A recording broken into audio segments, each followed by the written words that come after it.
A country tells itself a simple story. More force means more safety.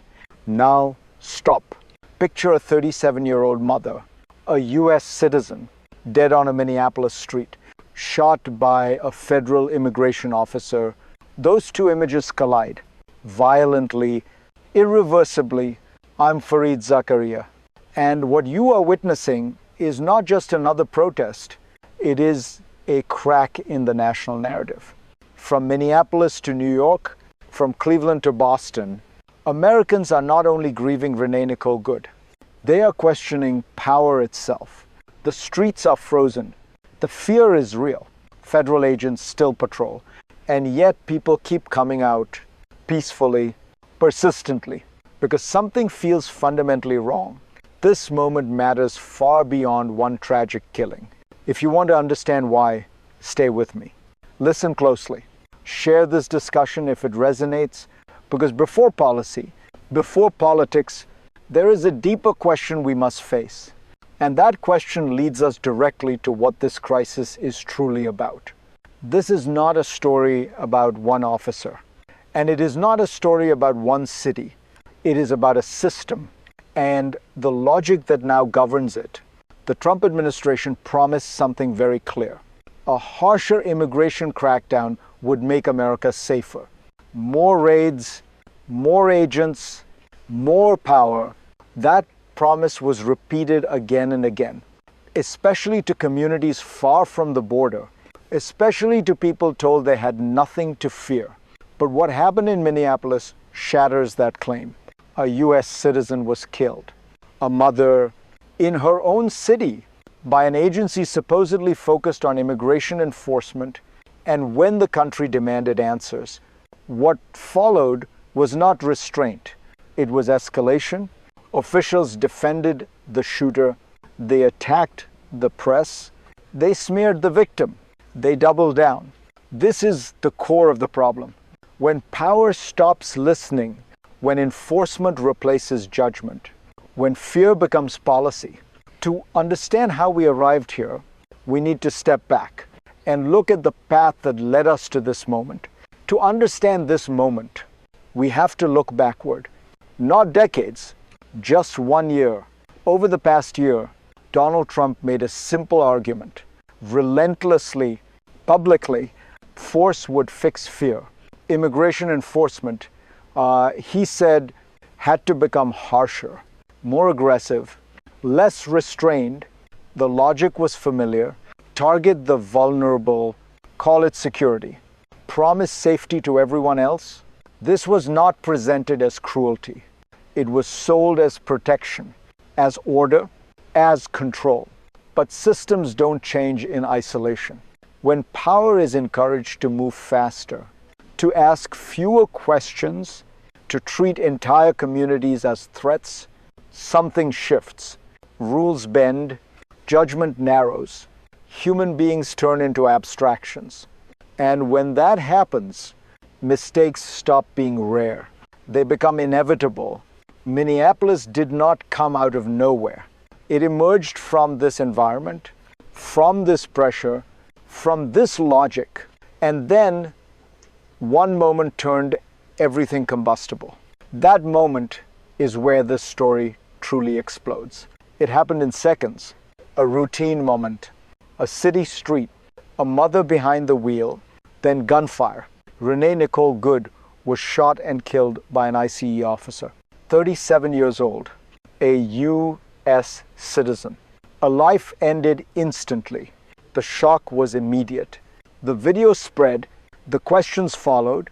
Why was an immigration agent there? Why was deadly force used? Why did this end with a woman dead? What came next mattered just as much as the shooting itself. People poured into the streets, not just in Minneapolis, but across the country. North Carolina, Ohio, New York, Massachusetts, Kentucky, Pennsylvania. Cold weather did not stop them. Fear did not stop them. And then came the official response. Not remorse, not caution, but defense. Leaders closed ranks. They attacked critics. They reframed the victim. If this was meant to calm the nation, it did the opposite. Because this was no longer just about one death. It was about what that death revealed. And that brings us to the machinery behind it. What you are seeing is not chaos. It is design, a system built to prioritize speed over judgment, force over discretion, obedience over accountability. Over time, immigration enforcement was reshaped. Agents were told to be everywhere, to act quickly, to assume risk. When you widen authority without strengthening restraint, you change behavior. Officers stop seeing individuals. They see categories, threats, targets.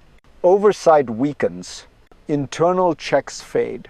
And escalation becomes routine. This is the hidden mechanism, a feedback loop. More fear produces more force. More force produces more incidents. Those incidents are then justified as proof that even more force is needed. It is how systems protect themselves, not by correcting errors, but by normalizing them.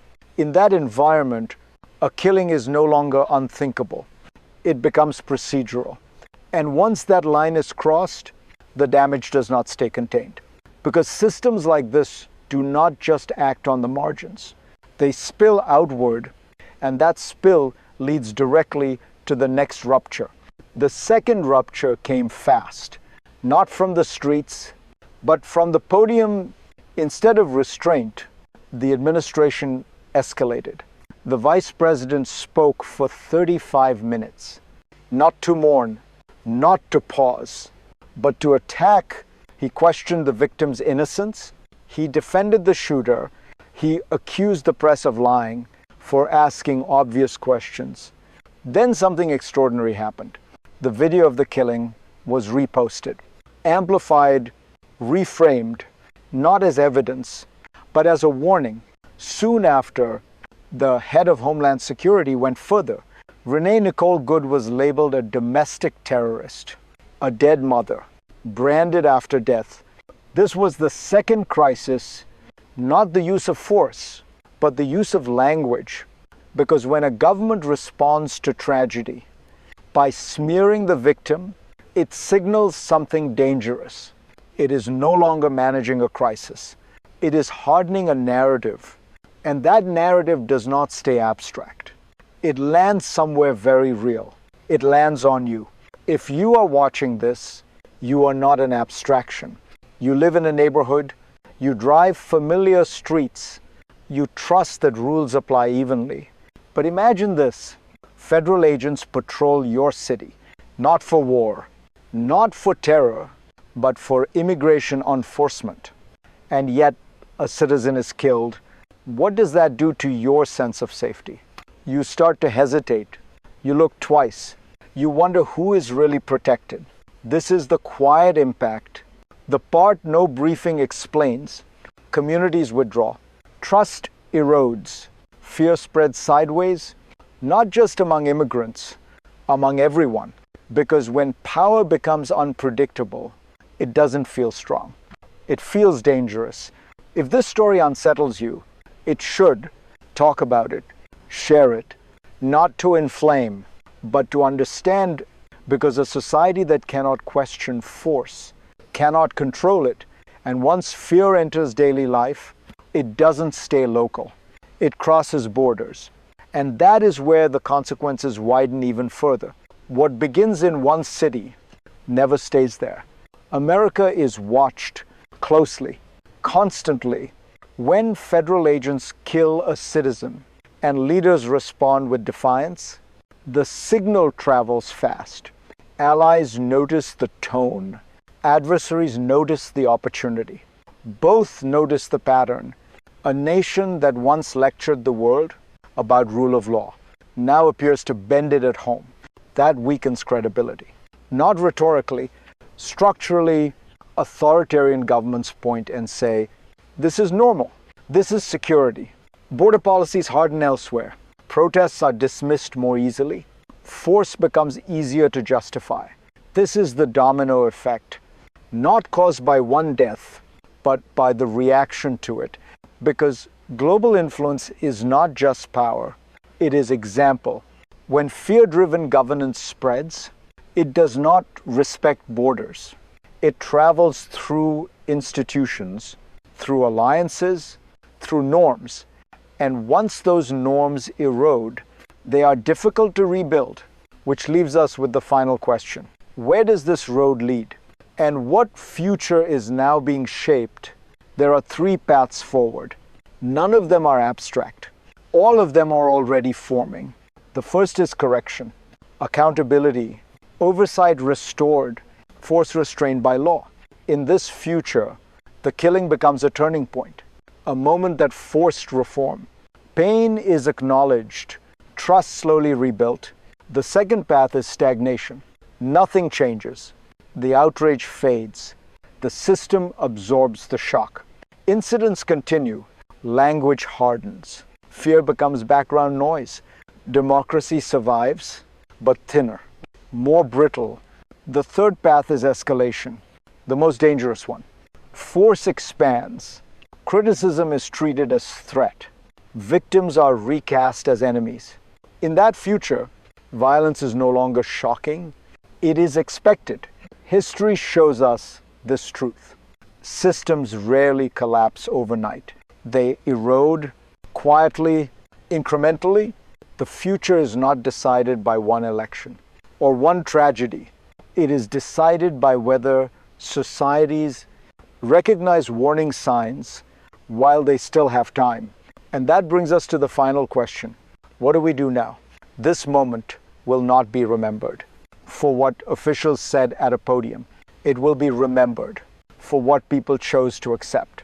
A mother was killed. A system defended itself. A country was forced to look in the mirror. The real question is not immigration. It is power. Who controls it?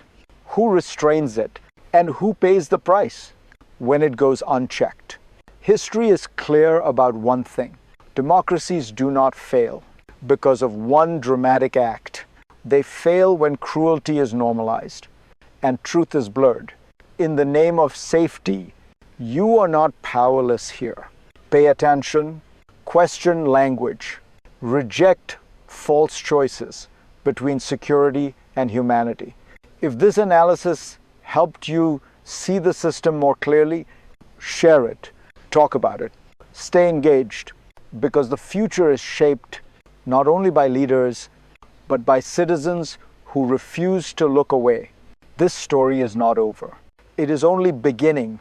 And in the next conversation, we will examine what accountability actually looks like when power resists it.